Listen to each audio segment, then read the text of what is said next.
All right, I got one follow-up to the truck bed video in that I didn't put these in yet. This is a set of truck bed tie-down points that I've got 4 of these rails.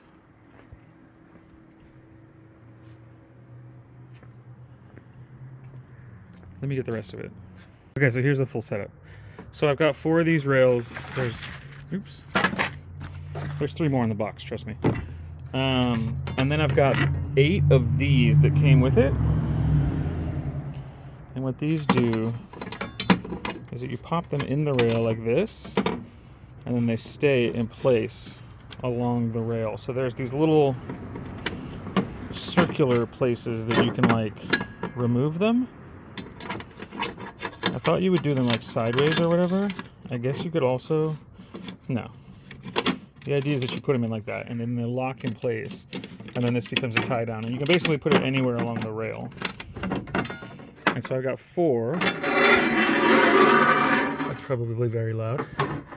48-inch rails that I'm going to distribute through the bed. So I guess I'm going to probably put one here, kind of as far to the wheel well as I can. And again, over on that side. So let's just do this. Let's lay this out real quick. So this is how I'm going to arrange them in the bed. So this actually works out really well.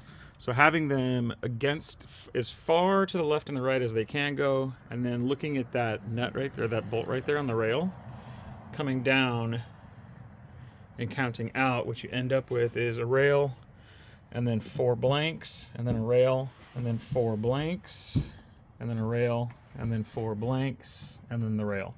So that'll give you a good, you know, again, like if you want to tie down the fridge or something, you kind of put it in between these 2 rails and put the tie downs appropriately. So since this first rail starts a little bit up, I think I'm going to just kind of offset it a little bit. And I'll probably try to keep them all at that length. So they won't be all the way up here, but I think that that's good. I think they'll be a little bit inside. And they do sit flush with the ribs, so I don't know, this top part might stick up a little bit. I can get a square, just get something flat.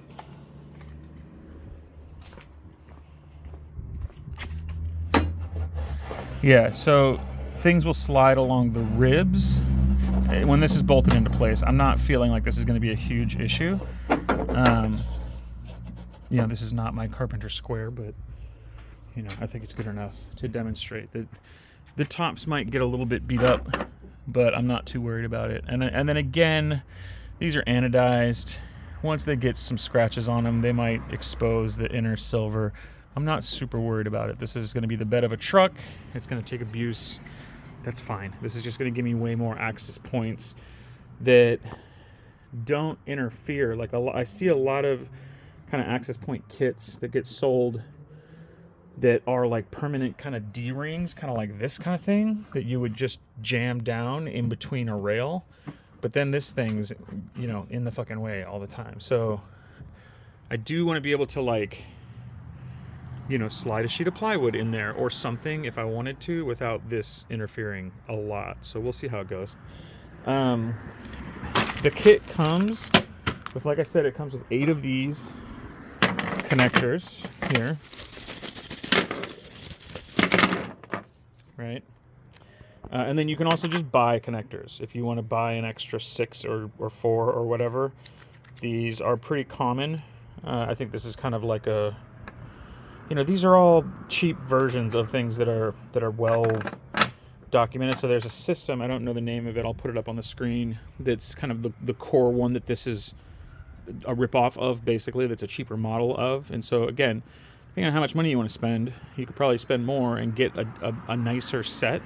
But I think this will do fine, and in keeping with the theme of the channel, I already spent all my money on the truck, so I'm not trying to spend all the money on all the accessories. So that said, I didn't want to deal with screwing directly into my bed, which I guess these would do, or if you're going to mount them like on a wooden trailer type setup, these would go all the way through the bed, and then I would have to figure out how to come from the bottom, which maybe I can see the ribs up there already, but maybe that's not the most difficult thing to do, but it sounded like it was going to be a huge pain in the ass.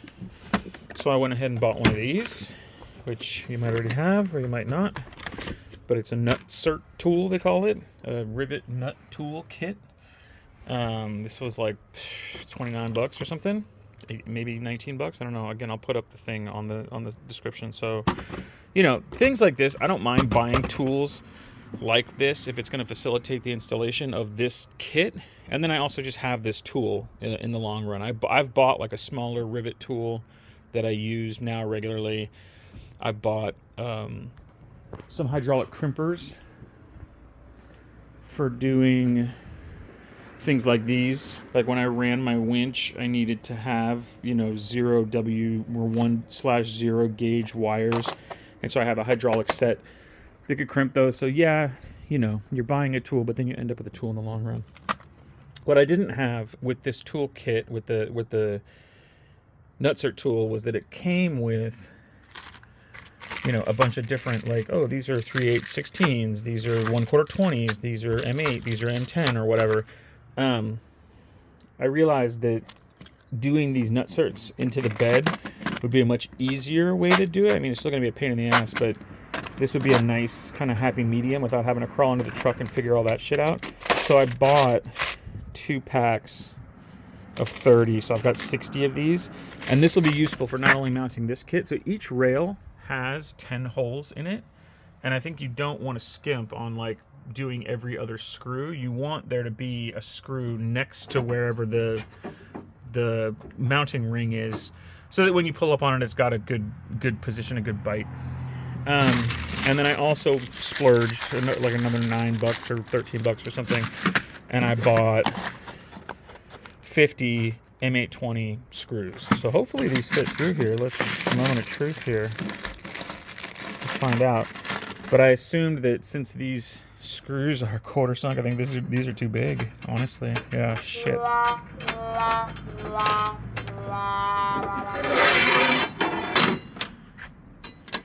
So these don't fit, which sucks. I'll have to go to Lowe's.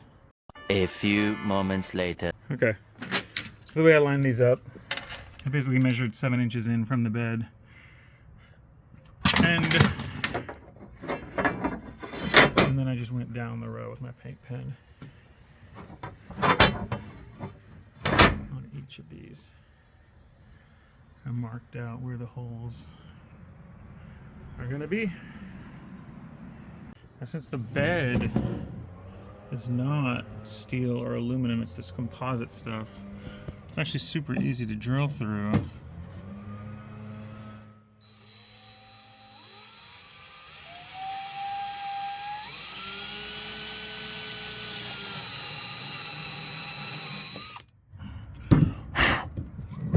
And basically, the M6 rivets that I'm going to be using now require a 3/8 inch hole. But with these step down bits, what you end up with is the bed is a little bit thicker than this depth of the drill bit. So I'm going to get it started. I might just do pilot holes. So this is the rivet actually in the hole. Now, this scored portion is the part that contracts. Basically, the way that these work is that you put this down in here, you put a tool in there, and then you pull the mandrel, and it squeezes out that serrated portion. It basically does this, right? You insert the thing into the hole, and then you tweak it, and the mandrel like squishes that part of the rivet here, which creates this grip. You know, it has a lip on the top, and then it compacts this part, which is the part with the stripes on it, right? So it starts to compress, and then it nudges up against the bottom of the bed and the top of the bed, and then you can mount whatever hardware you want in there, and that thing's not going to move. Now, my concern is that the thickness of the bed might be too thick to effectively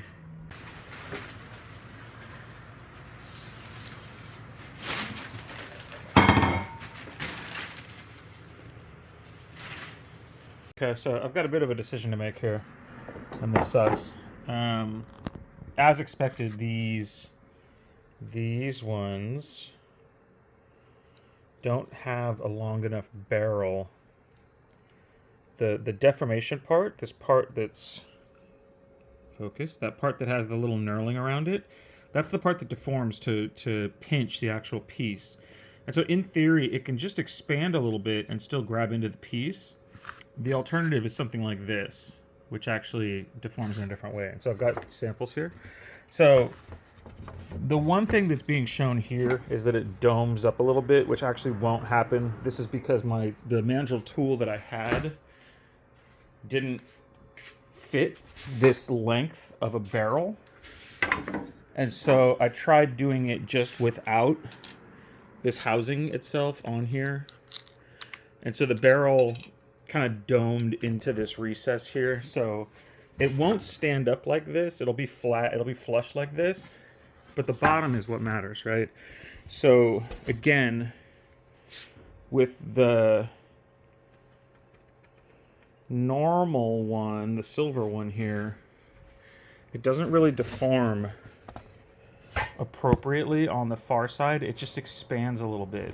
This one fully compresses. It like blows out into this plus shape, which will hold it definitely better on the bottom of the truck, bed. I use this hardboard just as kind of an example of how thick I think the composite of the truck bed is. It's actually probably a hair thicker than this.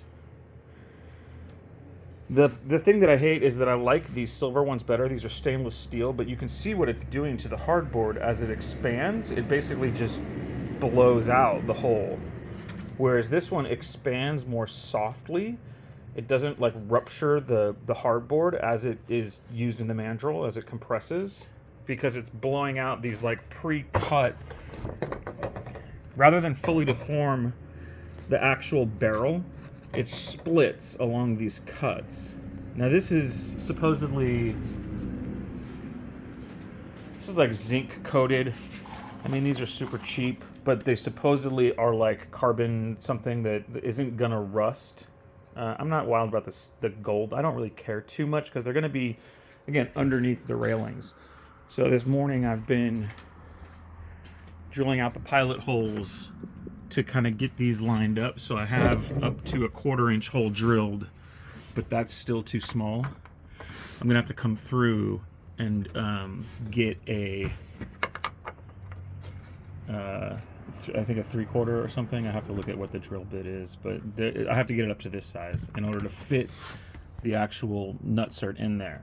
And then deform it, and then the rail will ultimately go over that, and you'll screw through these countersunk holes into this. So this whole thing will be hidden.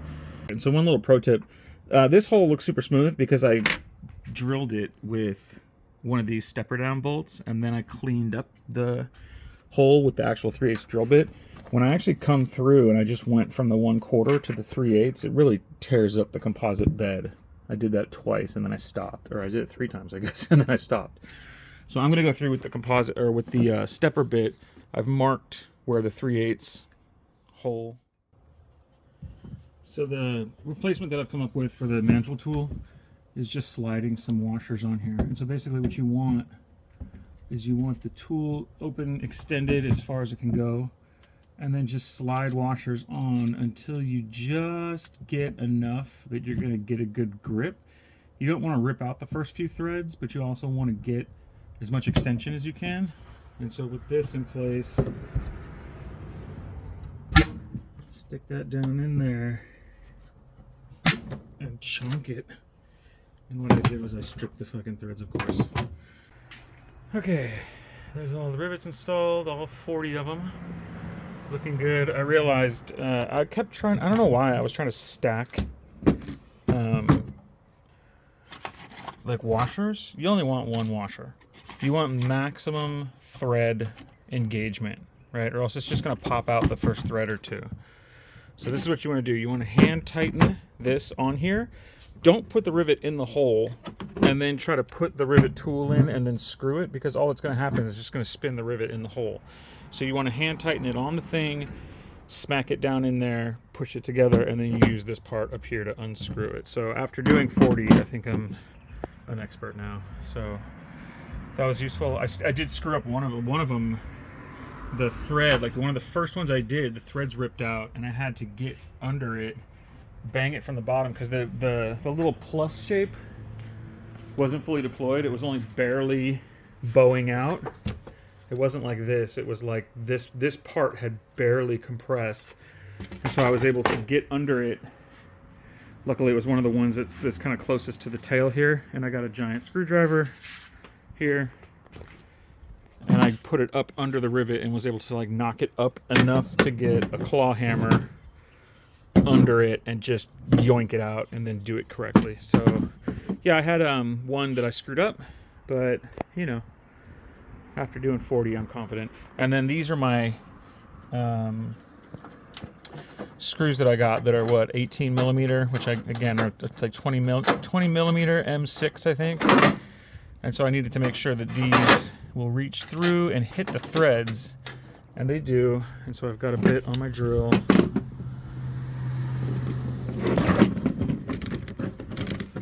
Turn the torque down.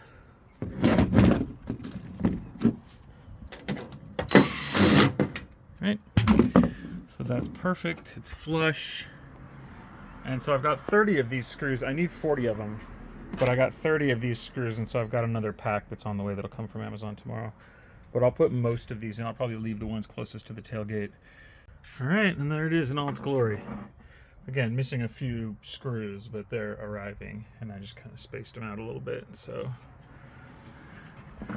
one thing to mention is that these are not symmetrical. You can't flip them and have the screw distances be at the same end. So on this set that I bought, there's one screw that's at the very beginning, and then at the end, I don't know if you could see it, but it's about 2 circles deep. Like the last screw is kind of about here on the far side.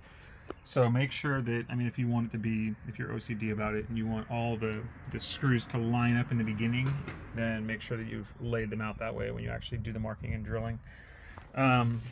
There is a little bit of flex in them. So this one, you can see the hole. I do have to kind of push it over a little bit, but again, the height of them is flush with the ribs next to them. So I'm not afraid that this is going to hang up and tear up things that I'm pushing into the bed. Famous last words, right? So we'll see. And then the final piece are these little doodads here, and you just pop them in, move them a half space, and there they are, and they stay in place. And you push down, lift up that little black part, so you can see you kind of put it in and move it over and then let it go. And then the 2 side pieces here lock into the circular areas.